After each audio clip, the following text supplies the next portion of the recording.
In this video we are going to touch on how the mind operates and navigates between sensory inputs, memory, beliefs, and emotional response, and then the thought and action based on the nested minds or nested fields theory. And we will start under the premise that most of the neuronal pathways throughout the cortex are developed based on belief systems connected to the mind. So, sensory input, this could be the visual system to the cortex or the auditory cortex. And smell, although this isn't quite clear how the smell works in neuroscience. It is the repetition of sensory input over time that creates memory, and the mind develops an identity and slowly a personality over time by associating itself with the memory of the sensory inputs. And sensory inputs can also be your body, your own body, how your body is acting, reacting within the environment of external sensory inputs, what I would call interference inputs. This is not yet understood by the scientific community, so it might sound a little bit radical. But memory exists in two separate yet connected fields through entanglement. One develops with the body over time, we've talked about this before, and the other one is less local. And why two? Well, the first one, the local mind, exists in proximity to the body, or slightly surrounding the body. It is designed to navigate and understand this electron density. The second is a different relationship of electron fields, so the memory persists and contributes beyond this body, having its own goals beyond just the single body's goals. The first mind is responsible for developing your personality over time through experience in the physical world. Also responsible for categorizing and making future predictions in the near future.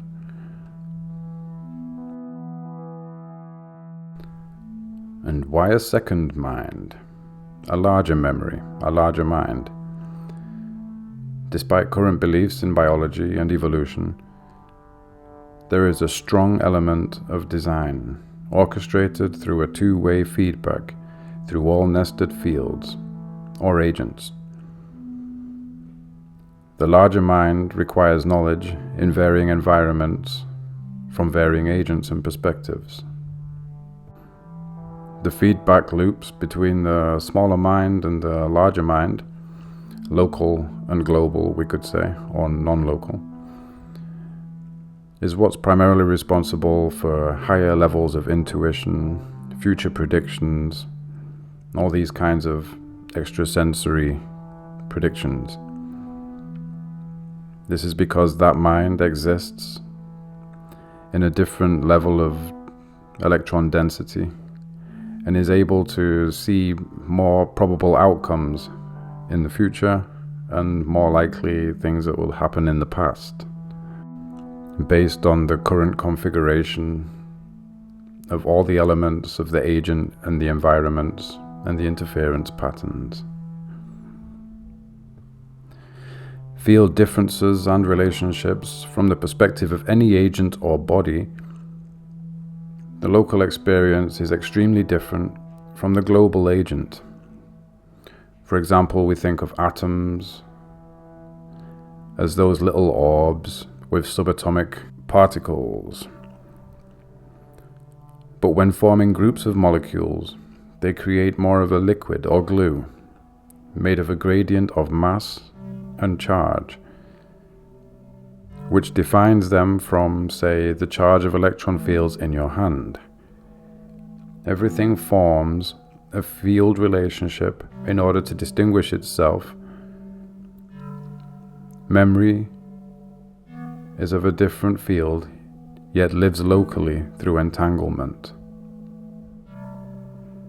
Now, what are beliefs? Beliefs are a relational emergence pattern. They emerge through experiences in the environment, from which you, the agent, have memory accumulated over time. Beliefs are an attribute of the mind, not the body. The beliefs that we see in the brain are the neuronal pathways that have etched themselves into the cortex over time. This is the manifestation of the frequencies in the memory. Beliefs of the mind direct neural pathways that act as identification reinforcements. Beliefs also exist in the morphogenetic space and can vary in strength based upon events and interpretations of events of agent or agents and environment. What this means is that the patterns of reactions of agents within a certain molecular makeup are already existing in a space we'll call it the morphogenetic space. I will post one of my other videos in the comment section on the morphogenetic space. Let's just say for now that it could be thought of as a pattern recognition and inter-agental communication space. And if we think of such things as qualia and translation of events and signals all being the attributes of the mind rather than the body, we just witness the reaction through the body. Then we can also begin to understand how the brain works a little bit differently than what is currently believed in psychiatry and neuroscience. Like the role of the amygdala, for example. It is the beliefs that exist in the mind that prompt the amygdala's reaction. So the established neural pathways are created from reinforcing belief systems. For example, I see birds flying. I don't look like a bird. I know what I look like. I know what a bird looks like. Therefore, I decide I cannot fly. This is a belief system. I cannot fly. So the thought of jumping out of a tree could spike a fear reaction from the amygdala through the pituitary gland and the nervous system, etc. What is known in psychiatry as amygdala hijacking is great evidence of the belief systems in the mind and how they can affect and trigger certain hormonal reactions through the endocrine system. Essentially, how the mind's beliefs organize and dictate brain activity. Now, a great example for the existence of two minds is also amnesia. We have two different forms of amnesia. We have anterograde amnesia and retrograde amnesia. This means long-term memory loss and short-term memory loss, sometimes both. This, I also believe, is due to where the damage has occurred in the brain. Left temporal damage or left cortex damage would affect one mind, and the right cortex damage would affect the other mind, as the brain is segregated and does have different levels of intuition and categorical thought. So here, in the different forms of amnesia and the different functions of the two hemispheres, we are already witnessing the presence of two minds. One mind with a much larger scope and one mind with a more local scope. Now let's take a look at the fight or flight mode of the brain. What they call in psychiatry and neuroscience the HPA axis. H referring to the hypothalamus, the P, the pituitary gland, and A, the adrenal glands. Although, in reality, what happens is you have a sensory threat, then the amygdala sends a message to the cortex, then to the hypothalamus, pituitary gland, the sympathetic nervous system, and down to the adrenal glands above the kidneys. This is the standard model of the chain reaction in fight or flight. But the truth is, the amygdala must be conditioned by neurally structured belief systems in the first place. The mind acknowledges the threat from the first sensory input, before any nervous system interaction or the amygdala. This is also more common than people think, that people perceive a threat before the event even happens. Now, how could this actually happen if the mind was just a product of the body? That would be impossible. So, contrary to standard neuroscience, it looks like the minds actually acknowledge a threat on immediate sensory intake of events, so through the ears or the eyes immediately at the body's level. And it's not uncommon to pre-sense a threat, or something positive, but mostly a threat.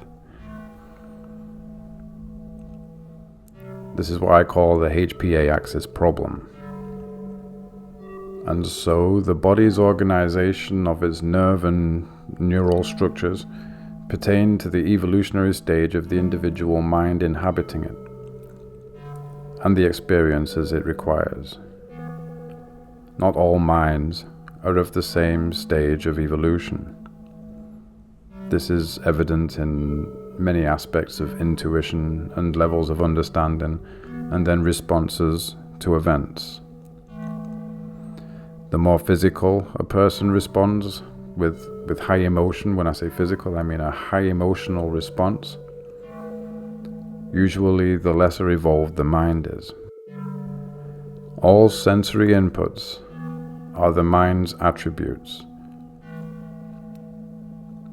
The body is the developmental filtering system that facilitates the mind's growth within a slower electron field threshold density than it's used to, ultimately to understand energy in its denser forms, what we call physical matter. And I will go much further than that and say imagination and thought itself is the mind's attribute. In bioelectrical signal detection, the electrical fields responsible for chemical synthesis are present prior to gene formation. Genes work in tandem with the nested minds and their environments. This means genetic acceleration or repression of expression is more malleable than expected, with a highly relational and social aspect involved. Things exist primarily beforehand in the morphogenetic space, before they become physical. And just to finish this video, we will talk about the emotional response. It is the emotional response that triggers thought, which triggers an action. Thought and action, pretty much the same thing, which is also a mental, not bodily attribute. It is the mental attributes. It is the mind's responsibility for the actions, reactions, and the thought. It uses the body as a sensory filtering system.